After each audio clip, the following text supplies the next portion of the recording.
my team will attest to that, and when we worked as a team to make tonight happen. But because it is so much to process, I'm just going to take time throughout tonight just to say stop, chat to the person next to you, or sit and think quietly to yourself about what you've heard. You've heard from John about what's happening in education. You've heard from Bevan, his view on what's happening in education as well and what's going to make the difference. So I want to raise my hand if you could just come back with me, but if you could just take a minute to talk to the person next to you, or sit quietly and just process what you've heard tonight. I think there's a lot in there. No one wants to talk.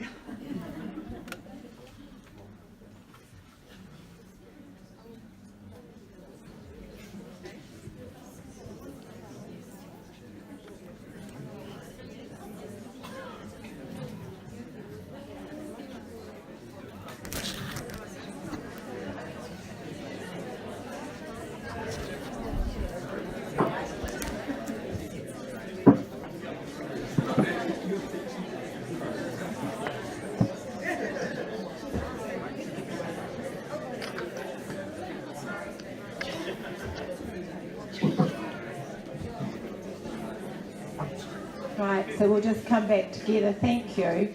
So the first thing I'd like to do tonight is to introduce the amazing team in Kowhai. I think every year I say how privileged I feel, but I've never felt more privileged than I do this year to work with this amazing team. I guess because we are going on this big journey together, and because it is a lot of hard work for them, there's a lot of new learning for us, there's a lot of research, but this team is amazing in the energy, their commitment, their dedication, their determination to do the best for every child. And you don't all know every member of the team, so I would just like to introduce them to you. So first of all, in room 0, teaching year 1, we have our new teacher Alicia Wilson. Hi. In room 1, we have Nadine, who was with us last year, Nadine Amarangi, teaching year 1 also. And many of you will also know Kathy Murray in room 2, year 1. In room 3, we have Sarah, who is teaching year 1 and 2. So each year she teaches, we get her doing something different. She's done year 1, year 2, now year 1 and 2. In room 4, we have Georgie Carter, who joined us last year. And in room 9, we have Ella Cooper, teaching year 2. And alongside Ella is Liz Chater, also teaching year 2. And Liz has also joined the team in a support leadership role because of the size of the team. And of course I'm the team leader and also assistant principal of the school. And we have 2 part-timers, Tracy Miller and Robin Patrick, who work with us. It's our job as teachers to know the curriculum. It's our job to know the research about how to best teach the curriculum. And it's our job to know our learners. And over the past few years, we've seen a shift at our learners, and it's concerned us. And the conversations we've had about our learners and what we're going to do have led us to this place. So we've seen a drop in emotional regulation, children who find it difficult to handle disappointment, increases in that, or anger or sadness. Also sits within emotional regulation is the ability to risk take, which is an essential part of learning, especially in the 21st century and the world they're going into. So those sorts of things. We've seen a drop in the number of children in the top stay nines and listening when they go into year 3, when we have a formal assessment of that. So that's not something that Kowhai is doing. It's something, there's this trend, there's a change in the children's fine motor skills. So we've had to step back and we've had to reevaluate and we've had to say, what can we do that's best for these children? I'm really, really excited tonight to share where we're going and to hopefully give you an understanding of the why, the what and the why, but mainly the why is our goal tonight. So listening to Bevan talk, and I sat at the board and listened to this as well, it's really encouraging that parents have said that they want collaboration, they want happy, confident children, as well as the core academic you're giving, because we're on the same page, we're aiming for the same things, which is awesome because we need to work as a team. And Bevan said that he's sure that everyone here has the same dream, that their children can express their talents and they're all capable and have talents. We have the same belief, we have the same dream for each and every child. They're in the hearts, they're in the minds of these ladies here tonight who work with them. He talked about, teaching in secondary school becoming potentially mundane. It felt like that for us as with national standards, to be honest. And I consider they're part of the reason we've ended up where we've ended up with the children and the learners we have, and then societal changes as well. And Bevan also talked about what's happening for those children in secondary school and going to university. And I know that it broke my own heart when my children at high school, because I've gone to high school for 2 years in Australia, which was very much like it is here now. And I've been someone who loved school, loved all learning, did very well at the end of it, but actually I hadn't even read one of the English books, I'd just taken notes. I just ticked the boxes. I didn't like school anymore, and I wanted my children to still love learning. At high school I wanted them to be learners, and they went through the system, and I ended up saying to them, you just got to get your ticket, that's what it's about. I couldn't believe I was saying it. That's not the world I'm sure that you want for your children in education. And we're hoping that we're going to get them off to the right start. We're not hoping, we're determined with what we're planning to do. So we know that children need a toolkit. And if you come to the evening on Thursday, when you'll hear Deb and Karen and Mark speak as leaders of the other syndicates, they'll be talking about this toolkit as well. It's a toolkit they need in early childhood, in early years and right through. And yes, we've got literacy and numeracy there, mathematics. They are tools. They are tools to access and express their understanding of the wider curriculum, of the arts, of technology, science, social sciences. They're tools alongside problem solving, alongside social skills, emotional regulation, creative thinking and self-efficacy. And emotional regulation and self-efficacy I'll talk about further a little later, because they're the big ones in terms of your children having success later on as well as now.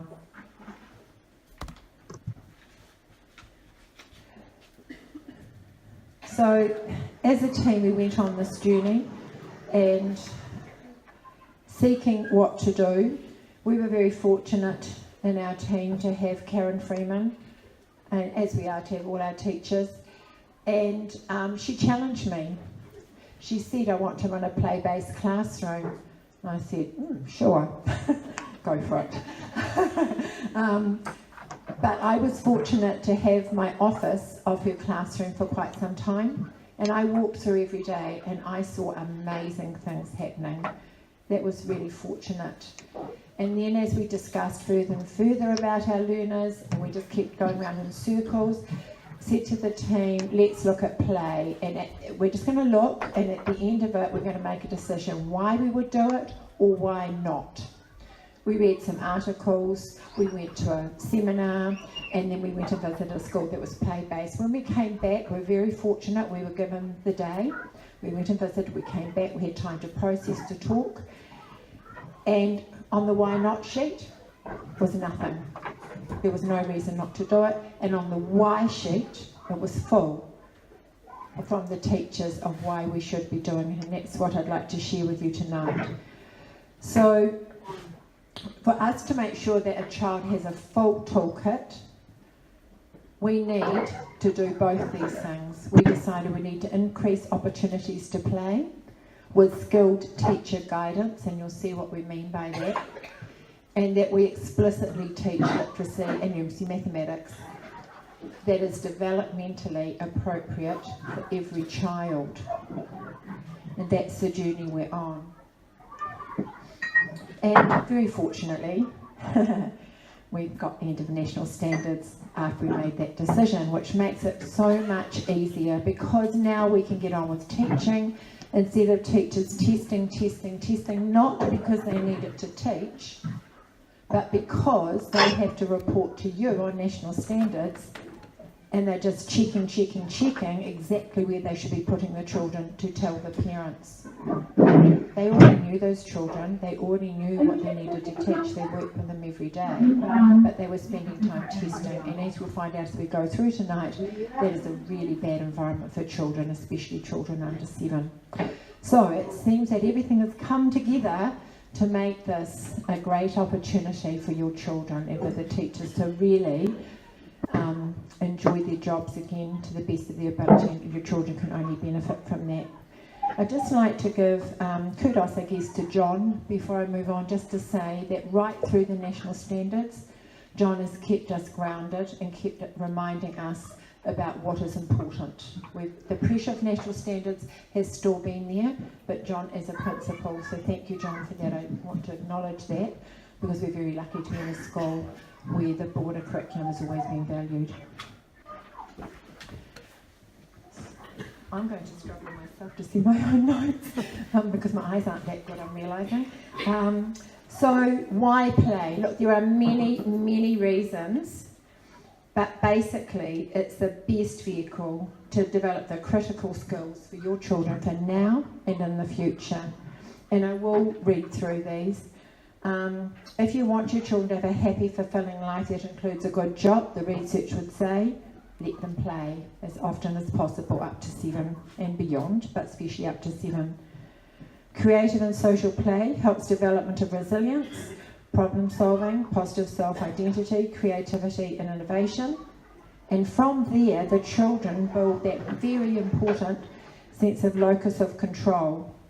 It's essential for good mental health, and you've heard Bevan talk about what's happening with our young people, and it's not just at secondary, it's at primary as well. It develops those all-important executive function skills, so the mental processes that help them to plan, to have attention, to juggle several things at one time, that are just so essential. Play is where they best develop that at this age. And it's those skills that help them later on to understand texts. At the end of the day, we learn to read to understand what we read. Those skills are what matter. It's not about lots of sight words and so forth. Those things are important, but nowhere near as important as those executive function skills. We're going into a different world for these children, and we're all aware of that. It's out there for us. There's going to be robots doing many of the jobs. We can't just bring children up to have the skills that robots have and that robots can do. We've got to have children who've got different skills. And this has been out there for a while. The other thing we have to know is the future that, to the best of our ability, these children are going into, and we need to make sure they've got the right skills. And it goes beyond this, but communication, collaboration, creativity, critical thinking, and connectedness are all important skills for 21st century learners. Why we need to just be fostering them as the children go through. And to be the all-important self-directed learners that Bevan is talking about in play, that's exactly what they are. We're going to follow their lead, as you see later, in our skilled guidance of their play. We're following their lead. They're in charge, they're self-directed. So when your child learned to walk, they were self-directed, they had a can-do attitude, they had self-efficacy, they got up, they tried again, they believed. They went off to preschool, and they, depending on their environment, they kept doing and just playing and feeling okay. It felt like they were coming into school, come in, sit down, learn the school way, turn that all off, we'll teach you how to read, we'll teach you how to write. Whoops, now you're in Nico, and now, guys, we'll teach you to have agency. We'll teach you how to be self-directed. So basically, I'm just listening to Diane all over again for an hour and pushing enter on the right slide. And then turning it into a video. We skill and drill our young children to meet national standards. We kill what's natural in them. and we need to keep that going and follow their lead right from the beginning. In your office, I think. And I'll just let you Oh, there you know go. the other reasons for play.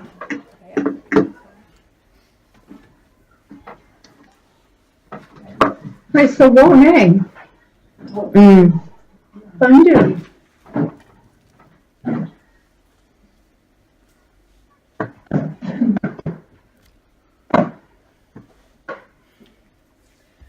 So one really important statistic, if you're not convinced already, is that Got a new carpet at the gym, Jimmy. Peter Gray, who has written a book about play, Yeah, it's so light. and It was really big, the the hole. States, and it wouldn't know in New Zealand, as play has declined, mental health Yeah, me too. of young people have increased. That wasn't long ago, was it? 1950s through to now. As play's gone down, mental health issues have gone up. They've looked to say, is there another factor here? Is it socioeconomic changes? Is it cultural changes? What is it? What is the common factor? And it's play. It's the decline in play. None of those other factors were showing a strong correlation. Where? And mental health is something that all parents are very aware of. We've got increasing anxiety in young people, we've got people going into the workforce who have been academic, who've passed their exams and so forth, and they're just not managing. So these are all the things that have increased as play has decreased. So I'm just going to give you a minute now just to chat to the person next to you about your thoughts about what's been shared about why we're going on the journey for play.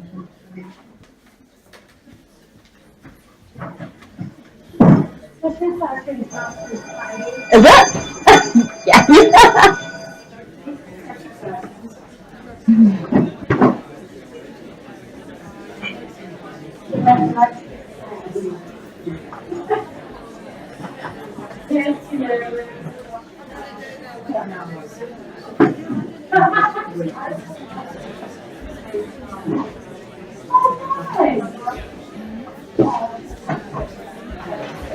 Oh, and I thought you were coming to chat to me then.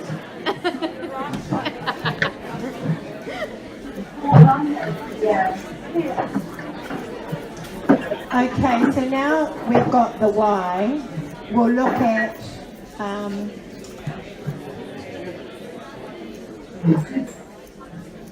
we'll just come back together and look at what play is, our definition of play. But before I talk about that, I'd just like to say that the brains of children under 7 are very different from when they are 7. And we're talking most children, of course. They're not little robots, they turn 7 and a switch changes. But on average, a child under 7 is operating mainly in the limbic system in their brain and the feeling centre. From the time they're 7, they move into the frontal cortex. And that's a very different place to be learning from. That's a place when you can go into learning when there's right and wrong answers and you can handle it and you're okay about it. If you bring that in for a child who's developmentally ready, you stop risk-taking. It was a foundation skill for learning going forward. When children stop risk-taking, we reduce the learning they're going to do as they go through the rest of their school life. So we're talking here about children up to 7. Now children do turn 7, of course, in Kowhai, and teachers, of course, are going to adapt to the individual child. And there are children who are ready for that type of learning earlier, and there are children who aren't ready at 7. We're not neuroscientists, but we're tuned into our children, and we're looking for each child to see what we think is right for them, what's developmentally appropriate for them.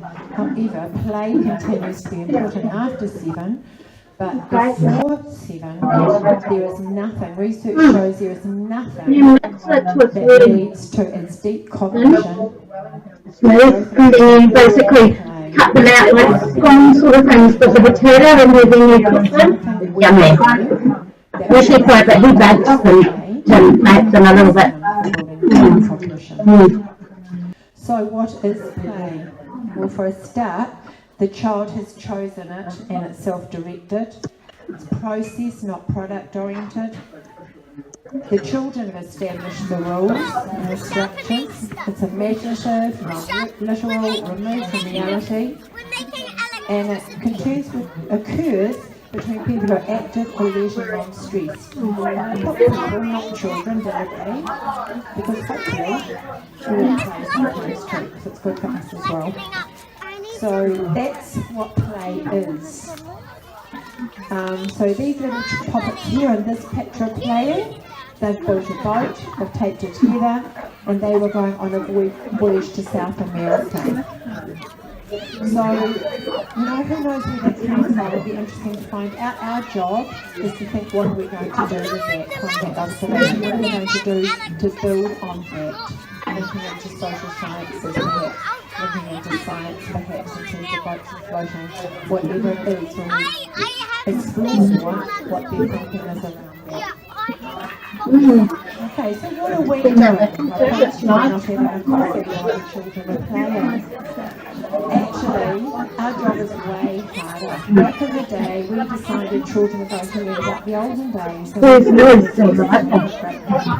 We were in charge what the children were doing, what they were doing. But no, we are now teaching the curriculum. Yeah, we're not going to have course on the Friday in the first week. Like this. Now it's just so. Today it was I was sitting there and I'm going, you were sitting there because we're talking about how to learn, we're going to do this number. Some people counted from one, that was a good strategy, and some people counted from, and that was a good strategy too. And it's a good strategy. I was like, we've got a little slip here. I can see it like the being full on, And to be rich play, low level play, there's different levels of play. Rich play, where they really are exploring new concepts and learning new ideas. They have the best chance of them building really strong social-emotional skills. So we are active viewers. Even the 2021 approach, that little painting is so good. We're learning about their social-emotional skills. They really want to learn. Their imagination, looking at their problem solving, looking at their interests. All of that we can bring back into our literacy and numeracy learning. We can make connections for the children. We can also provide more opportunities within the play by doing that. Hey, it's meeting of the different people. And Kyle out there. All I need is Michael. I've got cleaning on the We're going to have to look for him. Look for him. It's so determined. Because we're just taking over. Hey, Vanessa, you just missed the meeting of the short people out there. Carla and Kyle. Carla from their house and Kyle from mine. They're both out there looking at the people from Michael. To do a little club. Or it might be bringing some putting them nearby for the She's not, is she? She never has been, actually. Even when she was over, I don't think she was.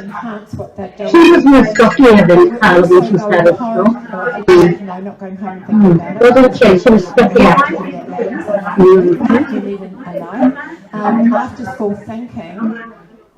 That's the way, What am I going to do to grow skills in these children?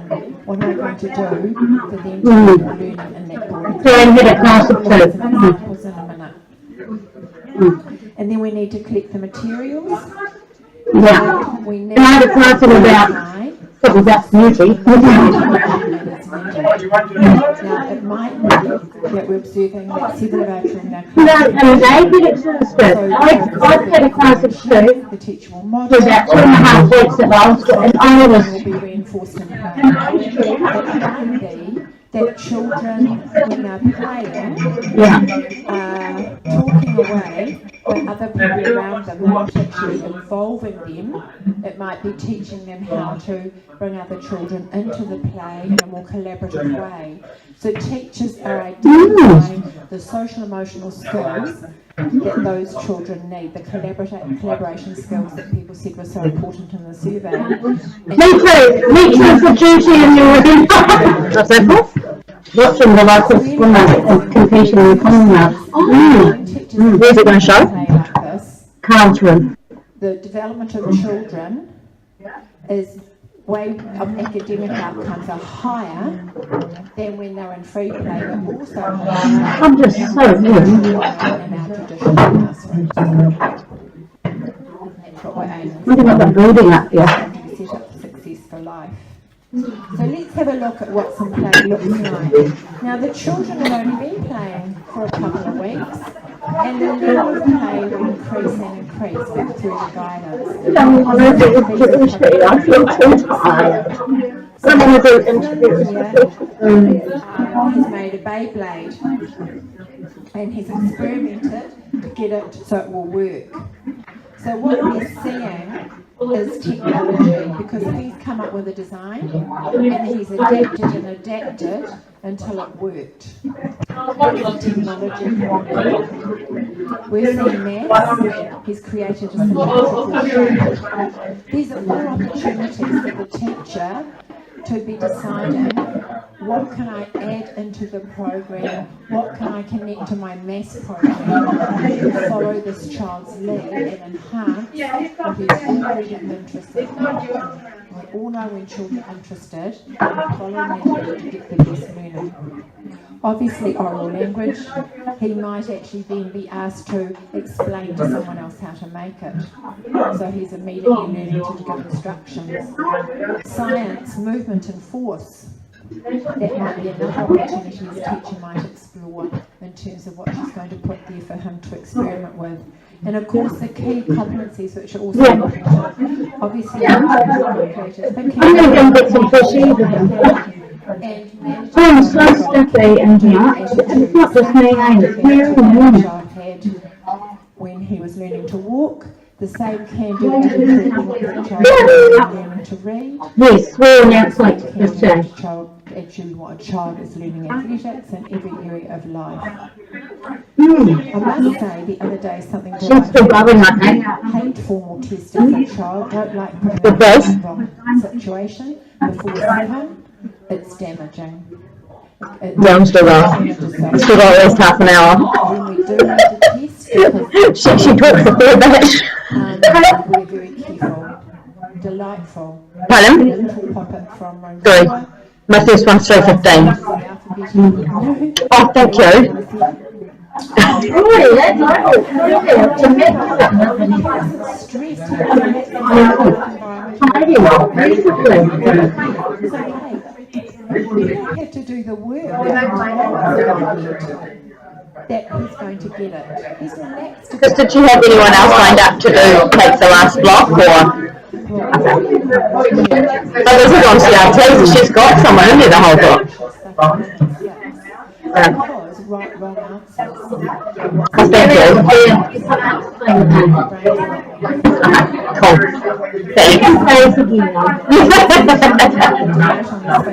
Watching what's happening.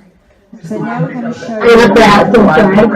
They love it, eh? Yeah. Oh, yeah, it's going outdoor today, eh? which opportunities there are for us to enhance his learning. And give them some names. Rather than all running up, coming together. So we're just going to tidy up.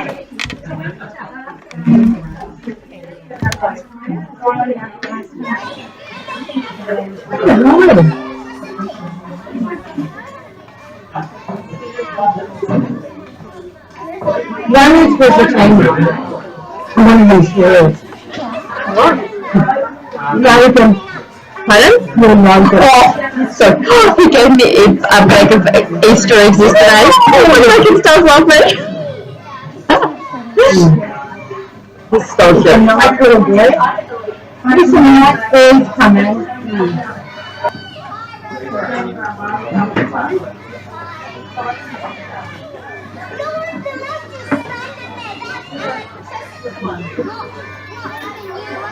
It's a good thing. There is a good thing.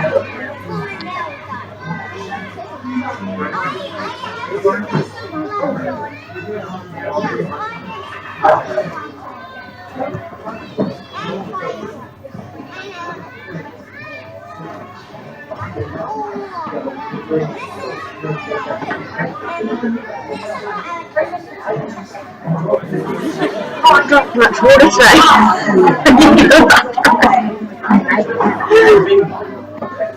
Push your hands.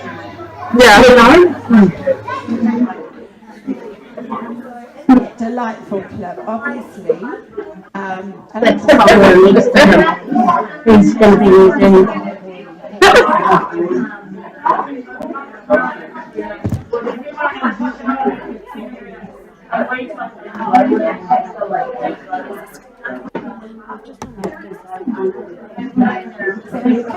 Thank you.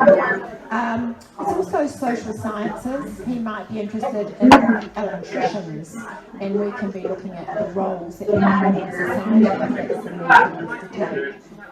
Obviously, we've got to supplementing and prepared to talk last week and take that role further. We've got an opportunity to talk further about children about in science we're helping bulbs and batteries and wires to just put there to say, oh, it's got such a electricity and leave it there to see if the children can explore, but be very careful and skilled. I made a clock of about 20 minutes where I went too far and I went back and I'm like, I don't understand. Obviously, he was relating to others, he was attempting to bring others into his game, creative thinking, oral language. Good oral language there, and oral language is one of the key things that develops through play. And oral language, the child's vocab, as a young child, reading listening comprehension at this age, predicts their reading comprehension for many years to come on to high school. Drama, role play, contributing ideas, conveying his own ideas. The adaptation, because initially he was like, can't go in there, and then immediately adapted, well, I'm wearing gloves, so I can't go in there. That's technological thinking, starting to think how you can adapt. So teachers can work with a lot of those ideas, some of those ideas, deciding which is the best idea to work with that child.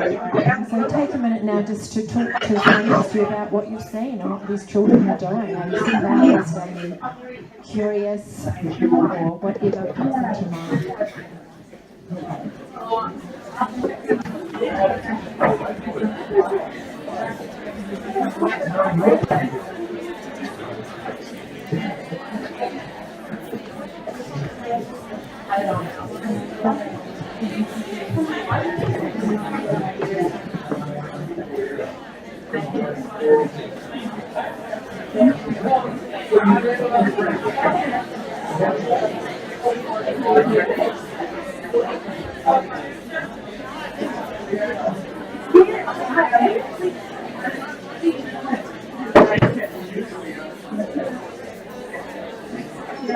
Alright, if we could just come back together.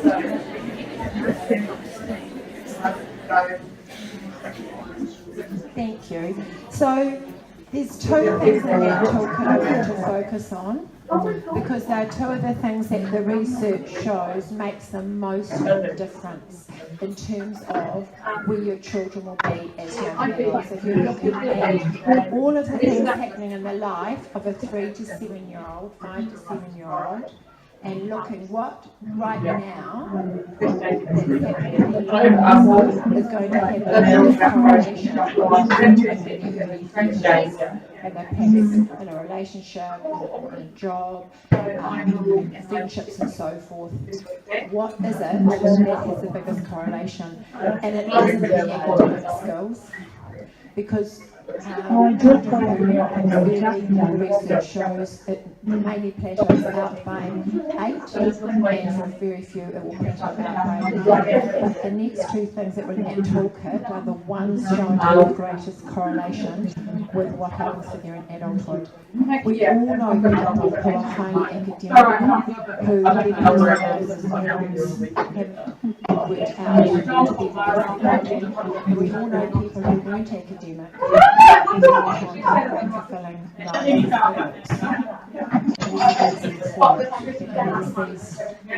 two things probably. So emotional regulation, so the ability to manage their emotions, which is the thing that we have coming into school. And as I said, that might look like children not coping with disappointment, not coping with sadness, not coping with anger, or not risk-taking. In particular, academic children, we're finding we're risk-taking. That's a general statement. We're not applying it to the child. You know, that was a general. So children need to be able to identify and name those emotions, and that's part of the job we will do through play, through a general program. And then they need strategies to deal with those emotions. Now, we're going to be teaching those at home, but we're also going to teach them in the school environment, because play is a great place to do that. So children need to be able to be relaxed to learn, so that we've got to be in a good place with your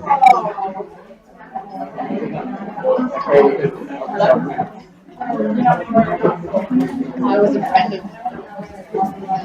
No, I didn't touch it. It's necessary for them to develop a disposition to predict what's going to happen. Also, then their IQ and also how well is their families when they're young. So self-efficacy is the one that's so important. So that's his strong sense of self as a learner. That sense of self as a learner, that little child learning to walk has an absolute can-do attitude. I can do this, and keeps going. And that's what we want right through. I've got a parent meeting at 3:15. High school that's getting stronger and stronger. I'm going to start with that. And what we're seeing is some children come into school not being able to receive needing to boost it up, and some children with national standards and testing established in the school system that are having tried. We don't want that happening. We're determined that that's not going to happen to any child in our watch. That comes from doing things for themselves. Planning, thinking, deciding, problem solving. It's letting them, as Bevan said, take the lead. And then you get the better results when you follow their lead. It's so easy for us to believe. Sarah, what are you doing after school? I've got an appointment at town at 4. I've got a parent meeting at 15:15. So we're not playing. I can't do the gate. Yeah. We're here to teach and give them a very full toolkit. Are you sure? A really full toolkit. So we are doing. Oh, that's teaching of are you sure though? Oh, thanks. So, you know, I can't do the gate and back for Leo's While we're doing a lot student entry. development because we want After listening to Diane for 2 hours. also a part of a Shine initiative, which is looking I think you're still talking for like another 20 minutes. And one of our teachers in our school, one of our coalitions is also around maths. So we have a lot of good professional around mathematics and literacy. And in everything we do. I've already gone through and deleted that from the end. So when we look at the research around reading, writing, and No, I just cut it. looking at the research And then I cut looking at it around Evan's bit out from the start, so I've got it saved separate so I can always add that later if you. Do you have the photo of the curricula of the ARDA document? Because I can use that as the photo for his. Because I kind of need a photo for the link, but then they just click on that and then it can play. Yeah. We want the children to see themselves as readers who want to engage with books. Now I'm smiling, I can't find you. So today my job in athletics Smiler, was just amazing. No, and read it. My mum is balancing a wine glass on her head. and I had iPads. And you can read every single word. Tell the person next to you what you think most Amazing, yeah. Wow. You need to do you. Wow. It was so heartening to see the children that went and picked up a book and buried themselves in a book. I think it's really That vocabulary in a book. I can't wait to check. Mum's coming today and Mum is What they adults around them. That is where they develop their vocabulary. That's so important for their comprehension as they go through. Books are critical. And so we need these children to want to read. I must admit, some people did put a story on the iPad, so there we go. So what makes the difference? You might be surprised. So first and foremost, actually, it's the teacher's attitude, that the teacher is teaching and through a love of books. That the teacher has a classroom where books are valued and loved, and the children want to read because they love books. They want to learn to read because in this classroom, and here are the things, 6 things that have been proven to make the difference. Every day, every child reads something he or she has chosen. The research tells us that is a key factor in children making progress in reading. It also tells us they read books that are easy every day, and that is where they practice their reading out of words, that is where they develop their fluency, their sight-word knowledge, and their self-efficacy as a reader, can-do attitude. And when they say easy, they're talking 98% accuracy. So in our guided lessons, we usually aim between 90 to 95. We're talking 98% accuracy, that they're reading books every day. So good. What are they doing? So reading is an opportunity. And that they read books they understand, not reading books they don't understand because they can read the words. It's not going to explain them as reading. That they are involved in creating meaningful text themselves, and that can be and that they talk to other people about their reading, and that they listen to and read aloud. They are the 6 things to make the most. One of the most exciting things I can share is number 8. They are so, the Diane is so good, and the reality is him, you know. So when one person actually kind of get a vision, so they kind of had to come in with that another. That's looking beautiful, you know. There's been a bit of a trend for a few years where parents think that a new book home every night is what's needed, and teachers pressure from nature centres. And that's absolutely violent, and that's what Kathy said. So in the first few sessions, and she said to me, you wait. Wait till that's what required. A teacher needs to prioritise how their time is spent. They want quality depth learning. Good guided reading lesson. Either you can say this every child every day and give them a quick skim of 10 minutes, or we can say we're going to do quality reading, but all of those other things that happen every day is one of the 6 things that have been proven to make the difference. And when that comes quality teaching, and we make sure that the time we spend with a child is using the best way we can to meet their needs. So if a child doesn't have reading letters in the alphabet yet, how are they going to recognise sight words? So we're going to do those 6 things with the children, and making sure there's ways that we can but the teacher makes sure that their child's time is going to spend on because then if the child's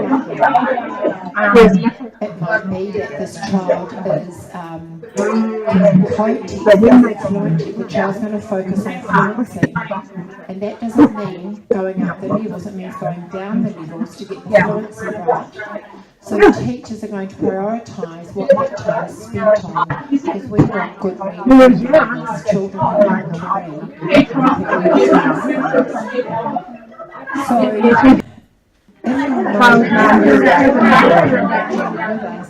it's like us at home, you've only got so much time to spend with your children.